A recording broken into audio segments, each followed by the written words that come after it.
Wherever you are.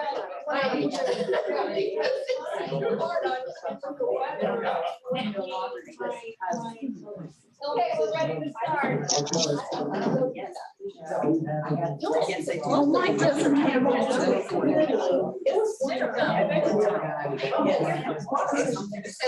right, Vicki? Yes, ma'am. All right, let's get started.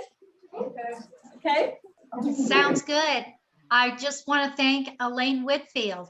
I don't know if she needs an introduction or not. If you all know, she's a gold level master gardener. She's a master naturalist, which I find very difficult to say, by the way.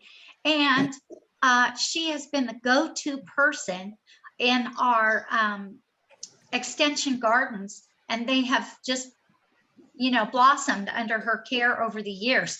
She's the person I go to if I have a question about plants. And if I need help, Elaine is the one that'll help me. And she volunteered to do this program on a subject that's near and dear to her heart. So let's hear this program about beautiful spring wildflowers. Thanks, Elaine. Thank you, Vicki, for the very flattering introduction. Well, it's all true, babe. Oh, thanks. We need to make sure you can be heard. So Okay, well, I can move over. Can everyone at home hear? No, you're fine. She sounds good. All right.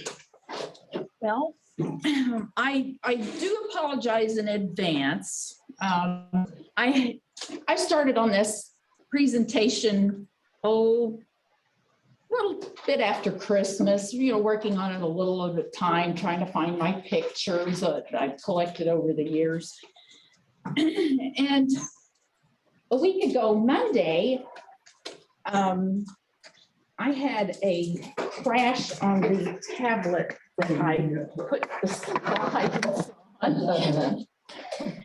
And 8 hours with the Samsung techs yielded a diagnosis of a system glitch. I didn't know that was a professional term, but anyway, so I apologize. There's a couple of things missing, and fortunately, I had sent a copy, a couple weeks ago to you, Lace, and otherwise, I would have been up day and night the last 10 days putting this together. So I really appreciate Lace's help trying to find my slides for me because they were gone off of my tablet. So there was a couple of things, and I'll point them out when we get to them, that are sort of missing because I had intended to add them in later, but that didn't happen. So I just wanted to tell you a little bit about this picture. That actually is at Schrader Weaver Woods over in Fayette County. It's not very far drive for Joe and I, but we go there a lot. We've already been there this season, and you're probably going to go, why? What is there to see? But you'll find out here in a minute. But this is the water leaf in bloom, and that's usually in May. And yeah, it's just a sea of blue. They also have some other interesting plants at Schrader Weaver Woods, but I'll get to that here in a little while. Let me see if this works here. Is it? Oh, are we off our mark? I don't think so, but let me No? just make sure. Hold on. Oh, I know what it is. I gotta move this. I'm sorry. I'm Okay. sorry, Elaine, it's not you. All right, now try. Yes, there we go. Okay. And of course, I can't talk about every spring wildflower or woodland wildflower, but I'm choosing a few interesting ones just to give you an idea of what's out there. If you haven't spent much time in the woods and you get a yearning to go out and check it out, then you might also want to look ahead for other things that will be coming along, because it's starting, actually now there are a few things blooming. And from now on and through May, we'll have all these spring ephemerals, and some aren't ephemeral, but a lot of them are. So anyway, we used to have a lot of forest in the state of Indiana. Now we only have remnants, which is sad, but there are some good places to go look at the plants that grow in these areas and that have been with us for many, many years. Okay, there we go. It's working. All right. My first one, which when I mentioned Schrader Weaver Woods, that we'd already made a trip there this spring. This is the plant we went to look for, Skunk Cabbage. It is in bloom right now. It can bloom as early as February. I have seen it in some mild winters. And of course, it doesn't occur everywhere. It's mainly in areas in what they call forested fens. It's an area in wooded areas that have groundwater seepage. And that you can't just grow this anywhere. Don't try this in your backyard. It's probably not going to work unless you have a seepy backyard. Oh, that's right. We don't have a pointer here. Anyway, I did manage to label the parts of the plant that are important here. Inside, I'll probably be stepping in front of the screen here, but as you see, the flower is actually in here, inside, way down there. The spathe is covering it like a hood, like a protective cover. And the flower seats way down in there. Actually, those are the little flowers around the spadix. There's a bunch of little teeny tiny flowers, and that's what gets pollinated by whatever comes out this early. I've even read where things like dung beetles, gnats, all those wonderful things. But the interesting thing about this plant is that it can generate heat as much as 75 degrees warmer than the outside air. And I have seen pictures, I have not witnessed this myself, but I have seen pictures that people have taken where there's snow all around these plants. And there's an area that's melted around them because they generate that much heat. That's to attract whatever pollinators you can find in this harsh environment in February and March in Indiana. The common name is derived from the odor produced from the spathe, and I had not actually gotten my nose down there to find out what it's like. There are, if you read different books, there are different opinions about what it smells like, but I have not managed to get that close to it. We just take pictures. This is it in a more mature state. This is the leaves come out after it flowers, and they can get fairly large. And the leaves, I've heard, produce this distinctive odor too when crushed, but I have not managed to crush any leaves myself. And I apologize. I had comments you can do on Google Slides but those went bye-bye with the crash of the tablet. So I had to go back and make a couple of notes. And it takes 5 to 7 years of growth before the rhizomes of this plant produce a flower. That's a long time. And the rhizomes can grow about 2 foot long, and they are very long-lived. In fact, some of the sources I have read said that some have persisted for centuries, not years, centuries. Also, the same species is found in Japan and East Asia. And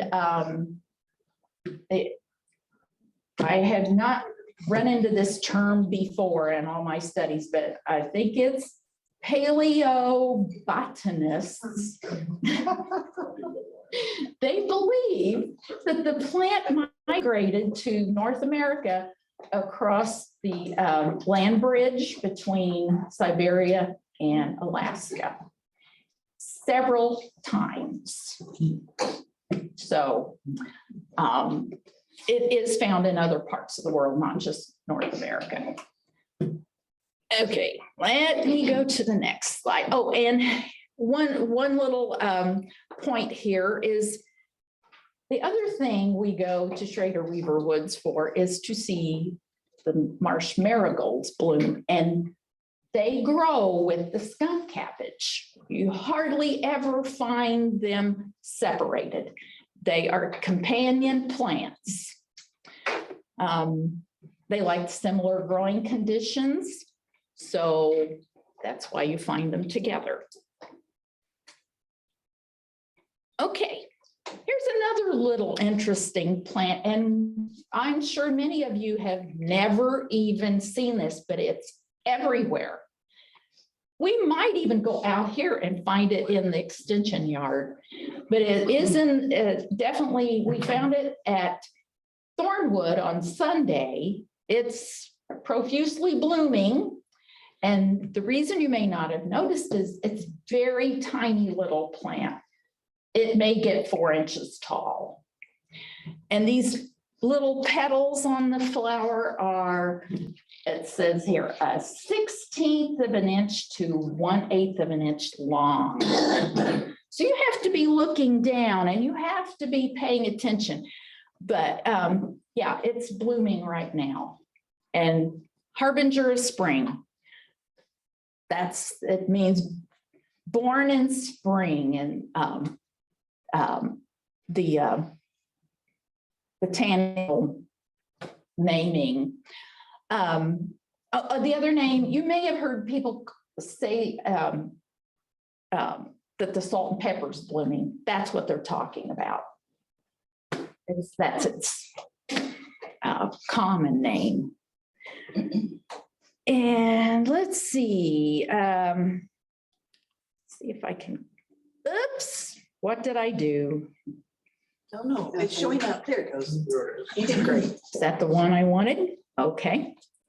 And another interesting plant that I've discovered several years ago, and we discovered out at Thornwood only a couple of years ago. Yeah. Because you have to be in a certain spot to find these. They have particular growing conditions, and they favor rocky, hilly, and north exposures. So you don't find these everywhere, but when you find them, you can find large colonies of them blooming. Now, I was supposed to have, I need to explain this first statement here. I was supposed to have a slide of a bloodroot, which I don't know where it went. It's out there in the clouds somewhere. So for comparison's sake, that's what I was using the bloodroot for. And the bloodroot is fairly common. You can find it in most woods. But the twin leaf is not quite as commonly found. It has the 8 petals. So that's how you can kind of tell that if you see a white flower blooming, you go, oh, is that bloodroot or is that twin leaf? Because they have overlapping bloom times. But the real, the best identification is you see the leaf there is a kidney shape, whereas the bloodroot is a very distinctly different leaf. So they always have 2 leaves on one stalk, 2 more or less identical leaves on each side of the stalk.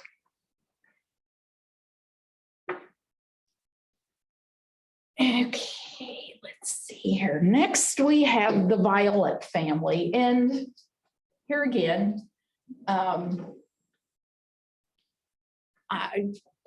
know there's people that have complaints about violets in their yard.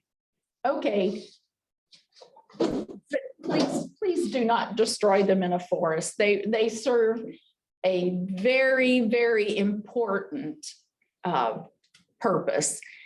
And there's a lot of different varieties, and even from my notes, it says that there's a lot of them that they are hybrids. They will cross breed. And so you may open your little, excuse me, open your little book to identify, say, this one.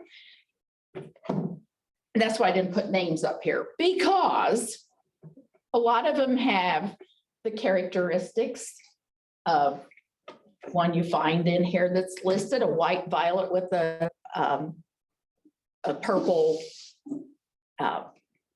whatever you want to call that in there, the face of it. And but then you look and, well, that's not exactly the right size, or it doesn't have some of the features that are listed in the descriptions. So that may be why when you go out and you go, well, is that a Canada violet? Is that a cream violet? There's just so many varieties of violets, but the main thing to remember is they do support a very important butterfly, the fritillary. And they also have, this is an interesting thing about them. Also, another interesting thing, they actually have 2 kinds of flowers. These you see in the spring, and I guess I couldn't find, or I don't know what happened to that picture. There's a picture of the second flower that they have later, usually in the summer, and you have to lift the leaves up and look down close to the root. And it's kind of a white, almost transparent looking flower. It's actually, it does not require pollination. It's more or less the seed it produces is a clone. It's exactly, it will be exactly like its parent plant. So those will be blooming shortly. So you should be looking for different types of violets if you go out in the woods. Like I said, you probably won't get a specific ID on them, but they're out there and there's a lot of different kinds and colors. Okay. Something did pop up, so hold on. Something popped up. Yeah, it wasn't you. It's Okay. It's the recorded.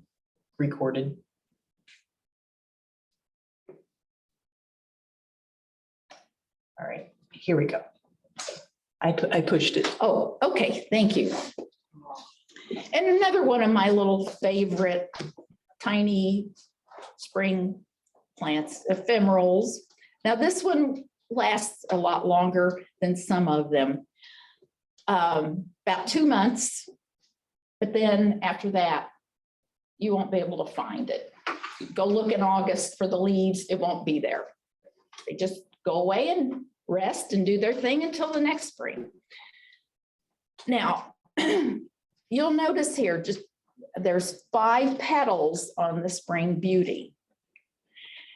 And you'll notice that picture's probably not the best. I don't know if the light with it shining on the screen, if you could see, there's little pink stripes on the petals. And those are thought to be guides for the pollinators to find the nectar. And there's bees, there's a Spring Beauty mining bee, actually. I did not know that until I did some research here recently. And they're among one of the many pollinators that it has. And I didn't realize its pollen was pink, but I guess it is. So if you see a little native bee running around that's pink looking, or looks like he's fuzzy pink, that's where he's been. It's on the Spring Beauties. And it's a small plant, but you will see it very abundantly in most of the Indiana woods now, coming up here, not too far off. It grows in a lot of different conditions. I've even seen it here in Greenfield growing in people's yards. There is a yard, I swear they have violets and Spring Beauties in the front yard. And who needs grass when you have things like that blooming in the spring? So, yeah, I don't think you'll have trouble finding this one. Now, there's another plant coming up here that from a distance, when you're out in the woods, this cutleaf toothwort will make you think that it's a Spring Beauty or vice versa. But if you'll notice, they both are about the same height. The flowers are about the same size, but the toothwort has 4 petals, whereas the Spring Beauty has 5.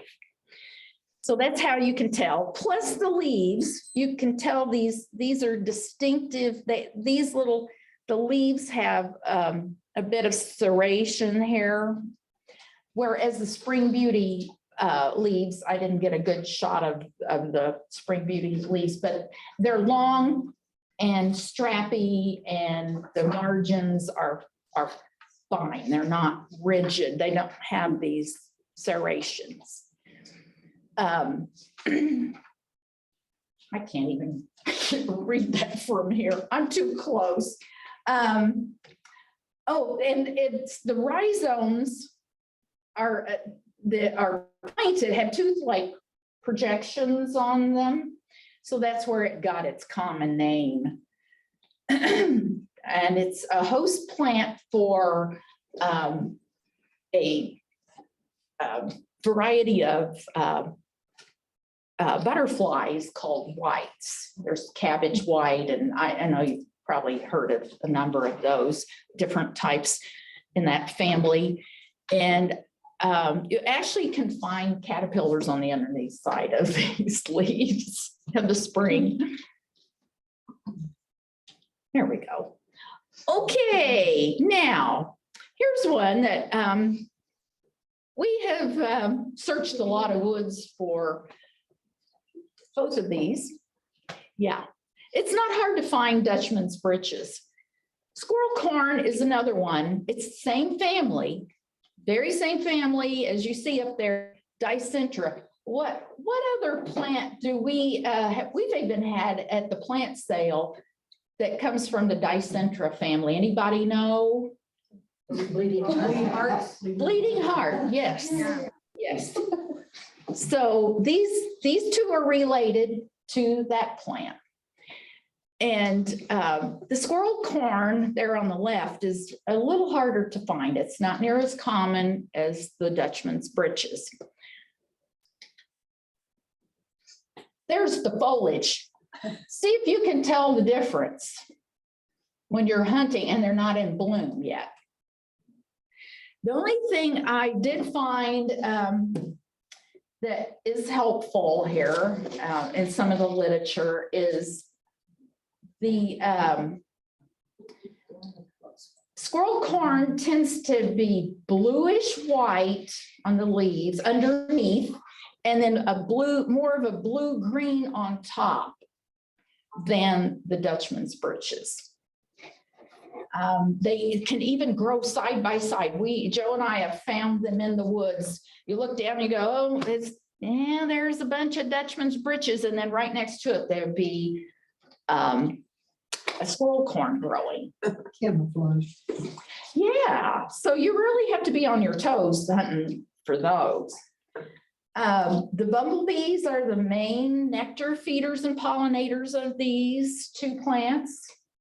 I thought this was funny. As you see, let me back it up here. The Dutchman's breeches, see how you have these little long, they call them Bloomers. yeah. I was looking for the technical term here, but the leggings, that's their technical term is leggings. Bumblebees usually have it like an 8 millimeter tongue that can reach in through here and reach the nectaries up here in the top of these leggings. However, there's been some bumblebees that have been known to just nip the end out and steal it. They're not stupid animals. Right. Save the work. Yeah, save a lot of work. Yeah. So, and like a lot of these plants I'm talking about, when they seed and the seed falls, the ants take them back to their nest, and that's how they get spread throughout the forest. In fact, that's pretty typical for most of these woodland plants, is the ants.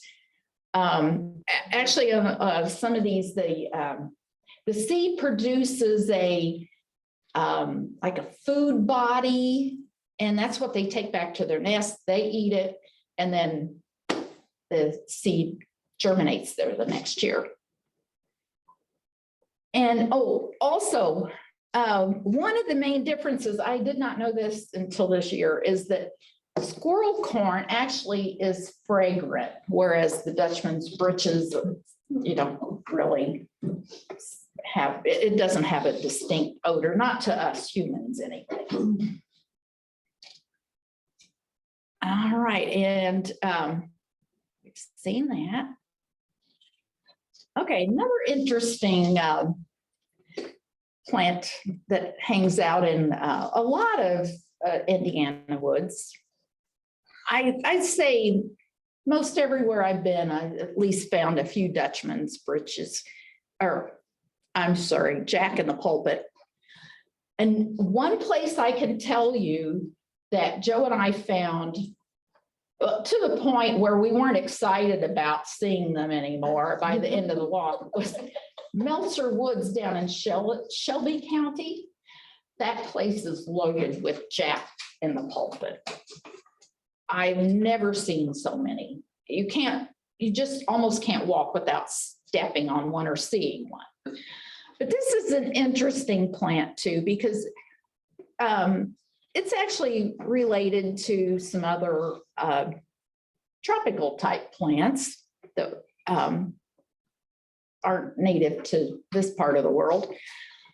But and again, as remember the squirrel corn, where the flowers were on it, well, there's the spathe is this little hood here, and it's the cross section shows you where the spadix is, or where the flowers are born. And the insects have to come in over that hood and down in here. And sometimes they get trapped down in here. And some references I have observed say that it's not a insect eating plant, but it doesn't hurt to have that protein, I guess, for the plant. Also, the other thing that is interesting about this plant is that usually, some plants that are male have male flowers only and female flowers on another plant. This one can change. Yeah. I found that it can, if it's a small, like an immature plant or a weakened plant, those tend to be male. But as they grow larger or more vigorous, they can switch to having female flowers. So I didn't know most plants could do that, but that one can. So what else do I have here? Oh, the berries, I forgot to mention that. That is the seed that it produces. So if you're walking through the woods in August and you see that, there's probably been a jack there.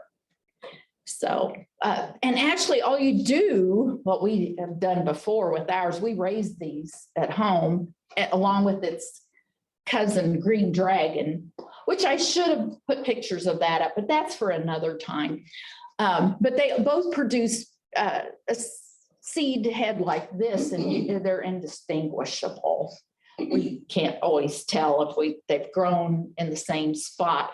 Oh, I don't know what we're planting here, but we'll throw it over here and see what comes up. And it's really wacky looking. It's a green dragon.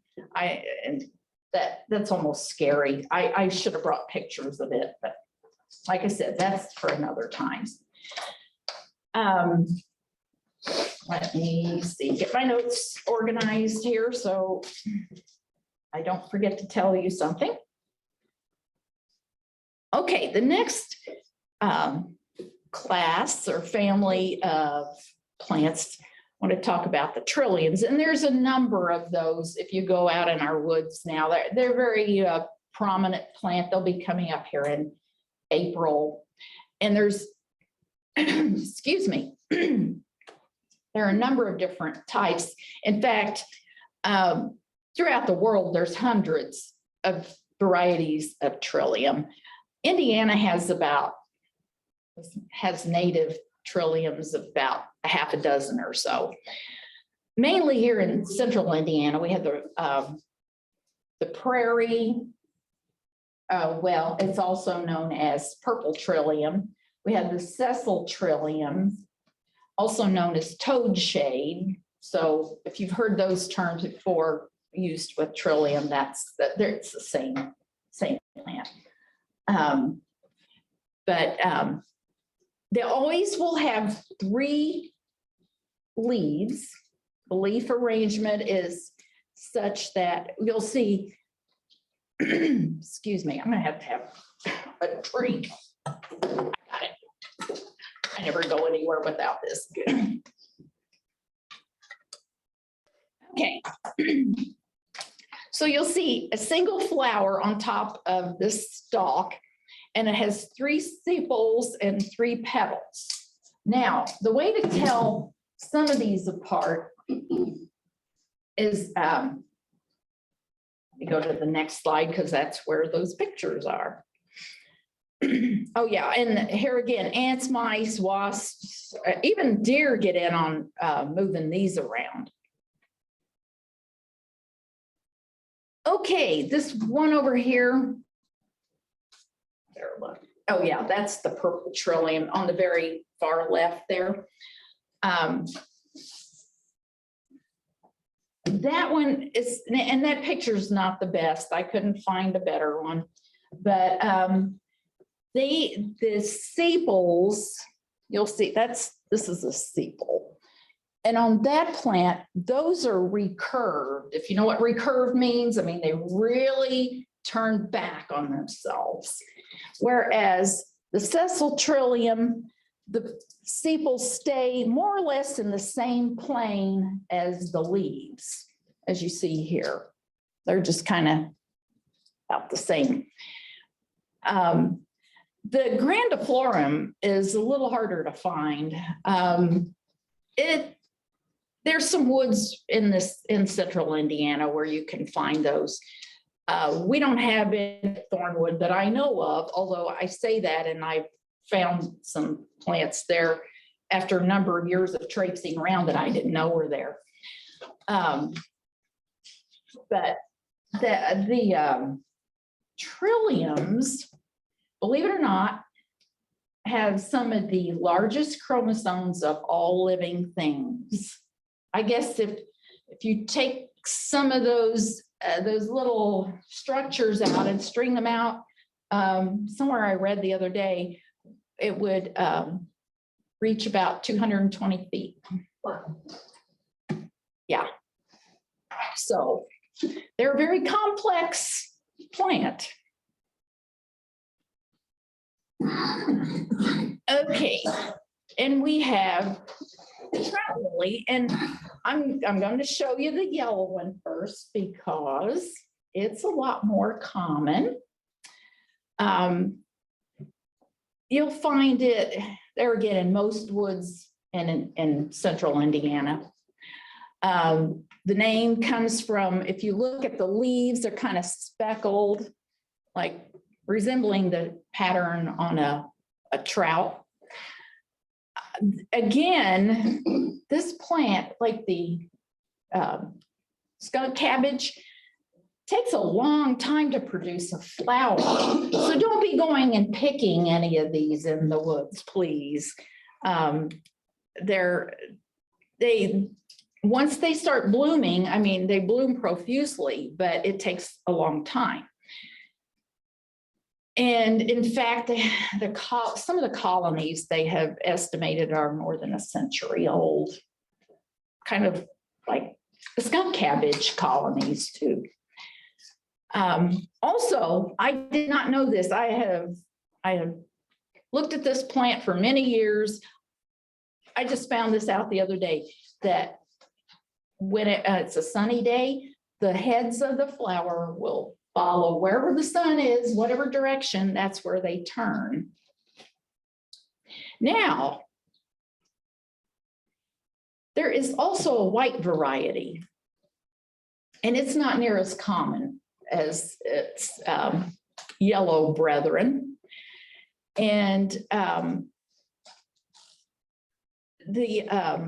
well, and you see here, I guess I was trying to get a comparison here of what, there's the yellow, there's the white, and you can see the leaves up close here. That's, if you see those, and they're kind of fleshy, leathery, and they stay for a while in the woods after the blooms have passed. But now I can't even see what I put on there. Oh, okay. Actually, there is a difference between the white and the yellow on the leaf pattern. I did not know that either, but anymore, when I walk through a woods, I know when I see a trout lily leaf, I start looking to see if it's a white or it's a yellow, because I just know that there's a trout lily there somewhere. And there is a trout lily mining bee. So that's how they get pollinated, among other pollinators, I'm sure, but there is specifically one. And again, this is one, the ants take this back to their colonies and use it as a food source or part of it. And then it germinates the next year. It takes another 7 or 8 years to produce a flower. Okay, another one of my favorite plants here, and I've used this one in my own landscaping, is the wild ginger. And we have some out here under the lovely Osage orange trees. And again, this one doesn't seem like it's real interesting, but you have to look underneath, like down near the roots, to find the flower. It's an interesting flower. And actually, I guess the insects, like this time of the year when you have warmer days and then it gets cold at night, the insects hide inside there to stay warm. It's like a little tent or canopy. And that helps get pollination going. Grows in usually big colonies once it gets started. It's a little tricky getting started, but it can spread. And what I like about this is it's not picky. It will grow under trees if you have, a place in your yard that's shady and nothing else will grow. Plant some wild ginger, make the insects happy, and cover a bare spot because it does get, it covers really well so that it can help with erosion. Can it be used for the ginger like you would? No, it's not that kind. Although some of the things I've read said that like maybe many years ago when, well, I'm not sure if it was the Native Americans or maybe they taught the colonists how to make a tea out of that, I think, out of the roots.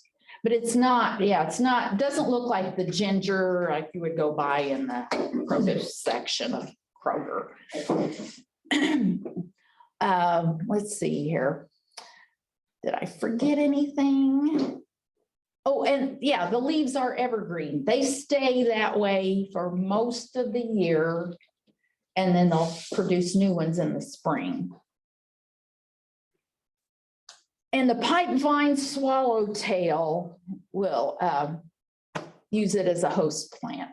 And if I should have put a picture of this pipevine swallowtail up there because it is a beautiful butterfly. And this is one of my most favorite plants of all in the spring is the blue-eyed Mary. It's not easy to find. You can only find it in certain woods. It's not supported in some areas because of soil types and exposures, light exposures and so forth. But when you find it, in bloom, it is almost life-changing. You look out across the sea of blue and white. I mean, where you find it, it is the premier plant when it's blooming. It doesn't matter. You see a site like that, you're not looking for anything else. You're just going, oh my gosh, acres and acres at Schrader Weaver Woods. That's where we go.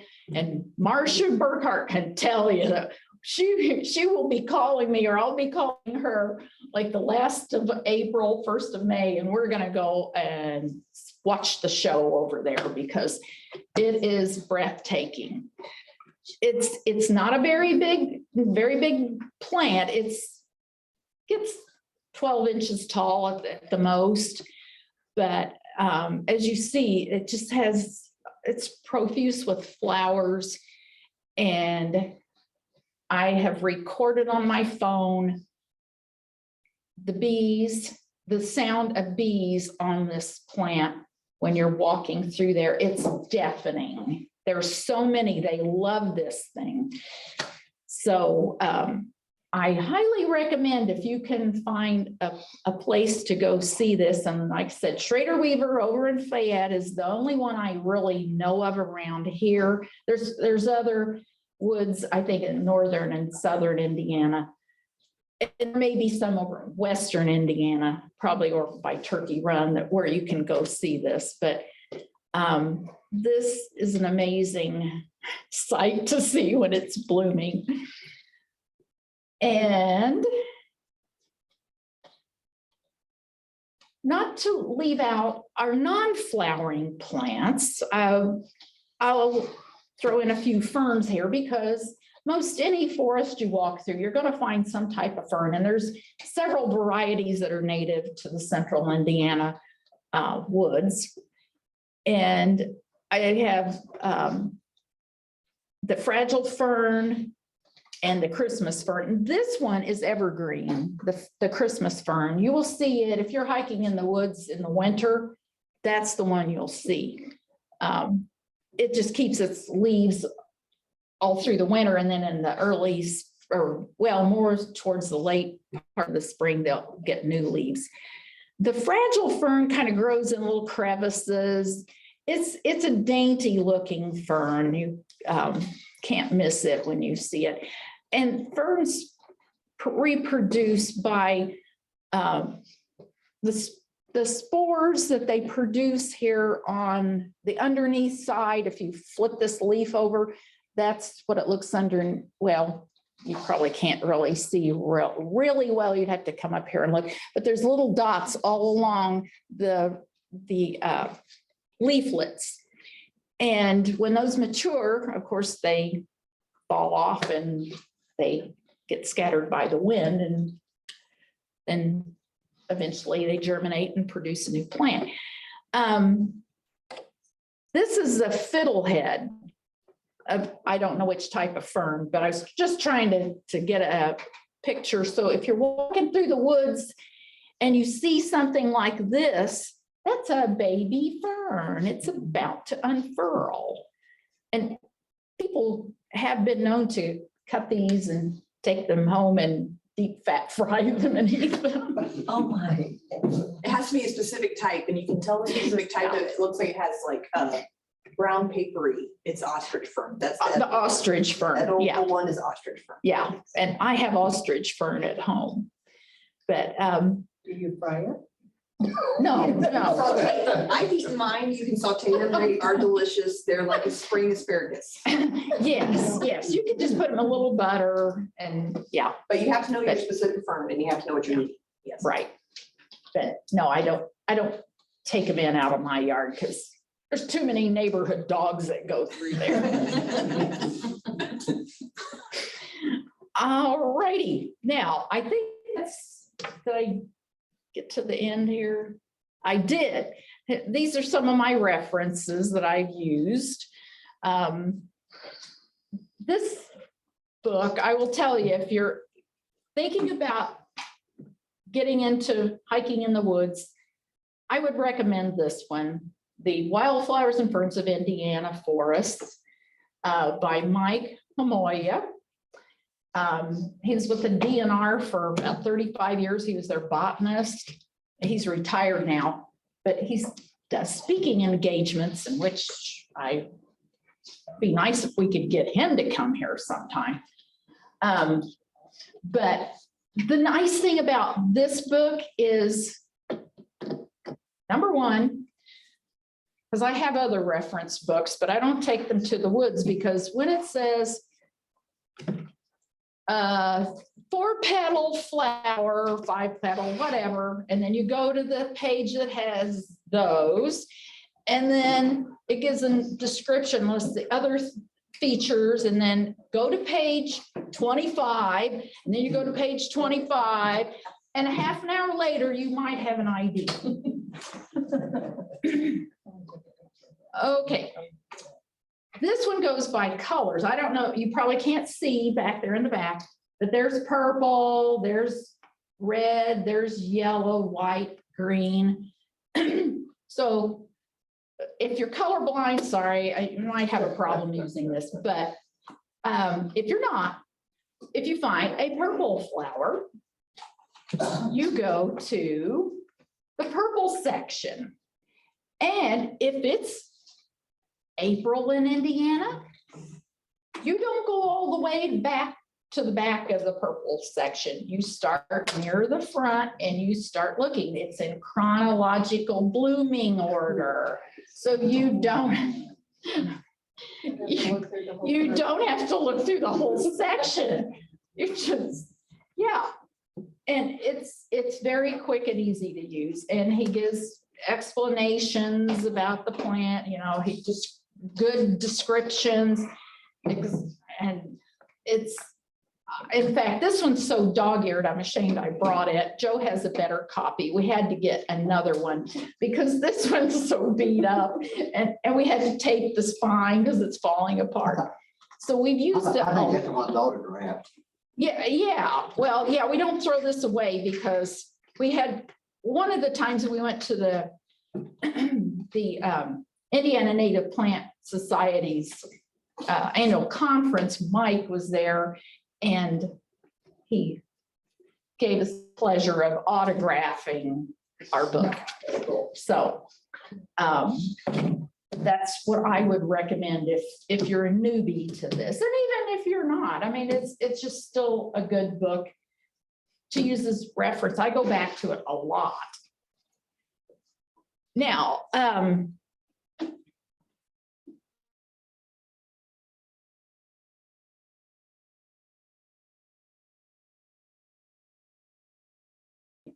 Meltzer Woods is in Shelby County.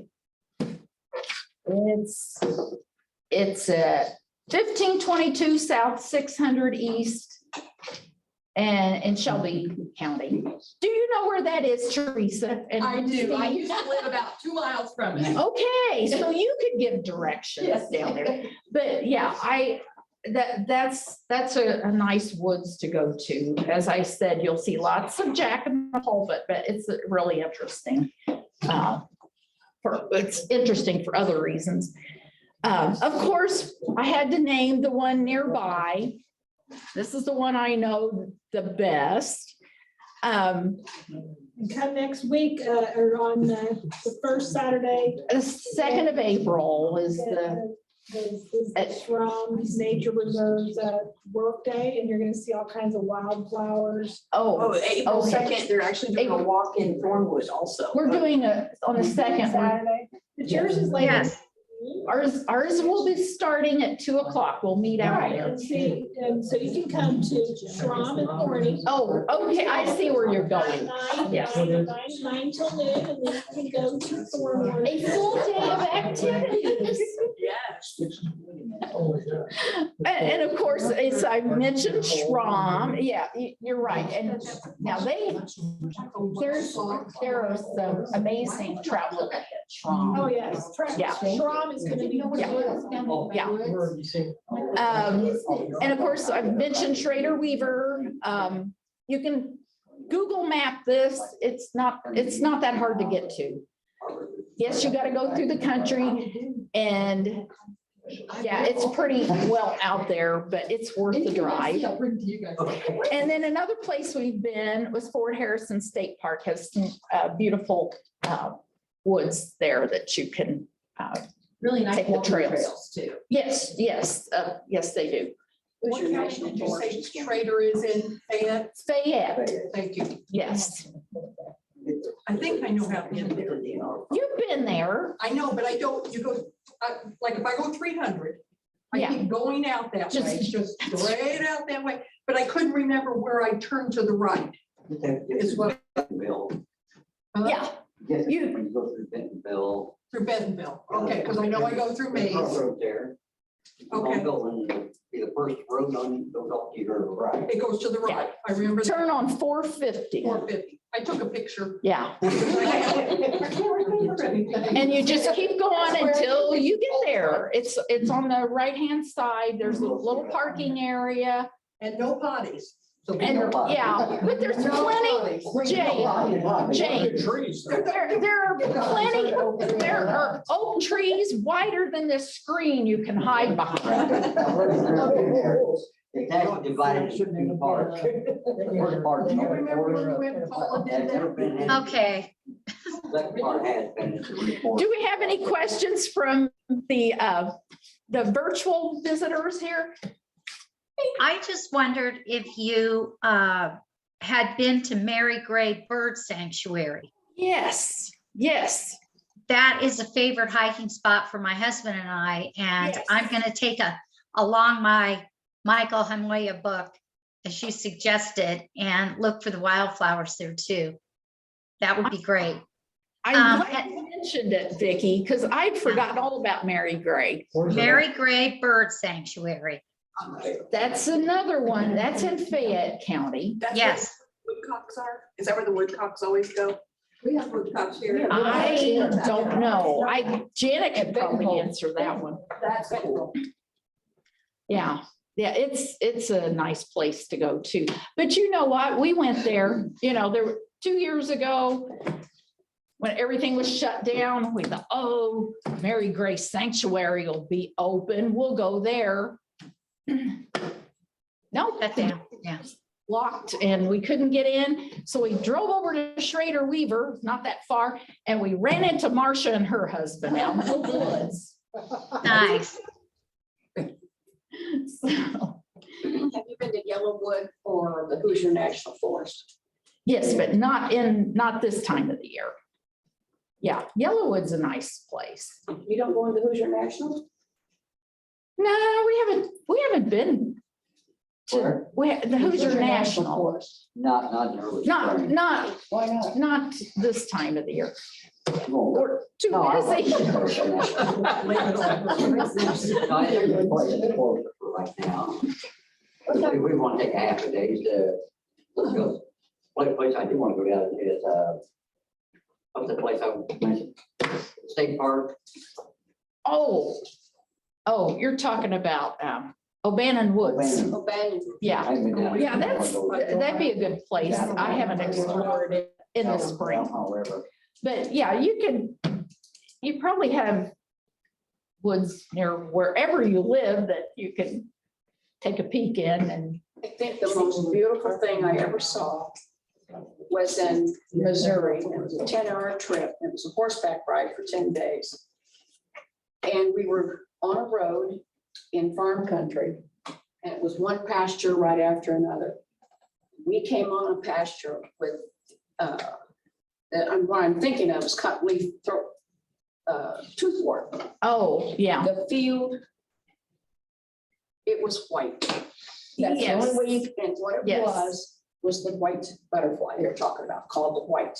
Oh, yeah, There yeah. were thousands and thousands and thousands of them. That would be amazing to It see was them. One of the most beautiful, and of course, now, we didn't carry ourselves then. Oh, We went on down the road and we saw a pasture with the yellows, the yellow butterfly, and it was just thousands of, I mean, it covered where you could not see the ground. There was that many butterflies. oh my goodness. It was gorgeous. And of course, no camera.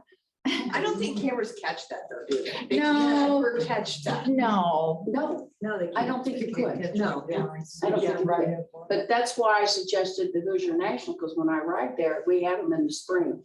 We start in usually February, March especially, and then Yeah. April is really good. The place is just incredibly Just- beautiful with a lot of fun. Oh, yeah. Yeah. And they're around here, Thornwood, we're working on the invasives and they're really, I love seeing Elaine get excited about stuff out there that you're seeing that's new. And I mean, it's probably always been there, but the seed bank, but we just haven't seen it. Yeah. So is it, When, well, the thing about Thornwood is at least every year we find a new wildflower we've never seen out there before. Yes. Really? because it Yeah. was grazed for a very long time, and so, but thankfully that seed, that the seed bank is bed's still there. And Yeah. as we try to get those invasives out, and as Joe does all that work, you're seeing it come back, thankfully. Yes, yes. So that's what it is, yes. That's why it's important to take those invasives out of woods so that the natives can survive. Otherwise, they're having too much competition. But yeah, we found, now this is a later blooming plant, but was it June? We were out there walking and we found Michigan lily blooming out there, which is a native. Found one. Yeah, but I think there's probably more out there. We just didn't find them. But they get fairly tall I went and back the next day and it was gone. Somebody took it. yeah. Sold a lot of plants Okay, any other questions at home or here? Is squirrel a native to Indiana? Is what? Squirrel? No, it's an Asian plant. They're blooming right now. I shouldn't admit it, I have a few in my yard, but I just like the color. Because after a dreary winter, that bright blue, you just can't, Oh, yeah. you can't take your eyes off. Newfields has it in all their wooded areas. Yeah, yeah. I've seen it escape into native areas. In fact, Lace knows where this is. There's a cemetery not far from where we live, Riverside Cemetery near Carthage. And somebody planted squill up around one of the big monuments.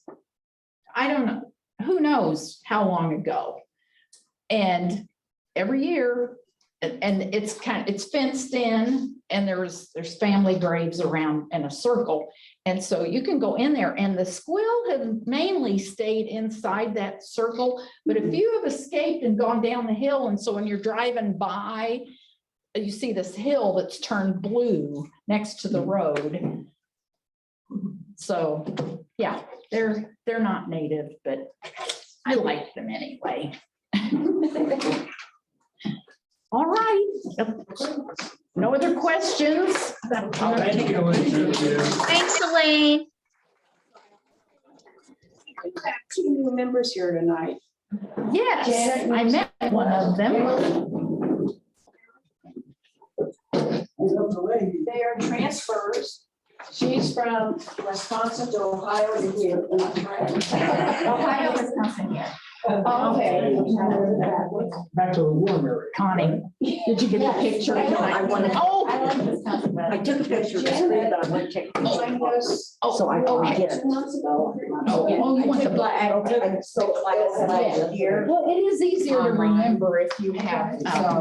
So it's Janet Stockbridge and Emily Hart. Emily, Okay, thank you. thank you.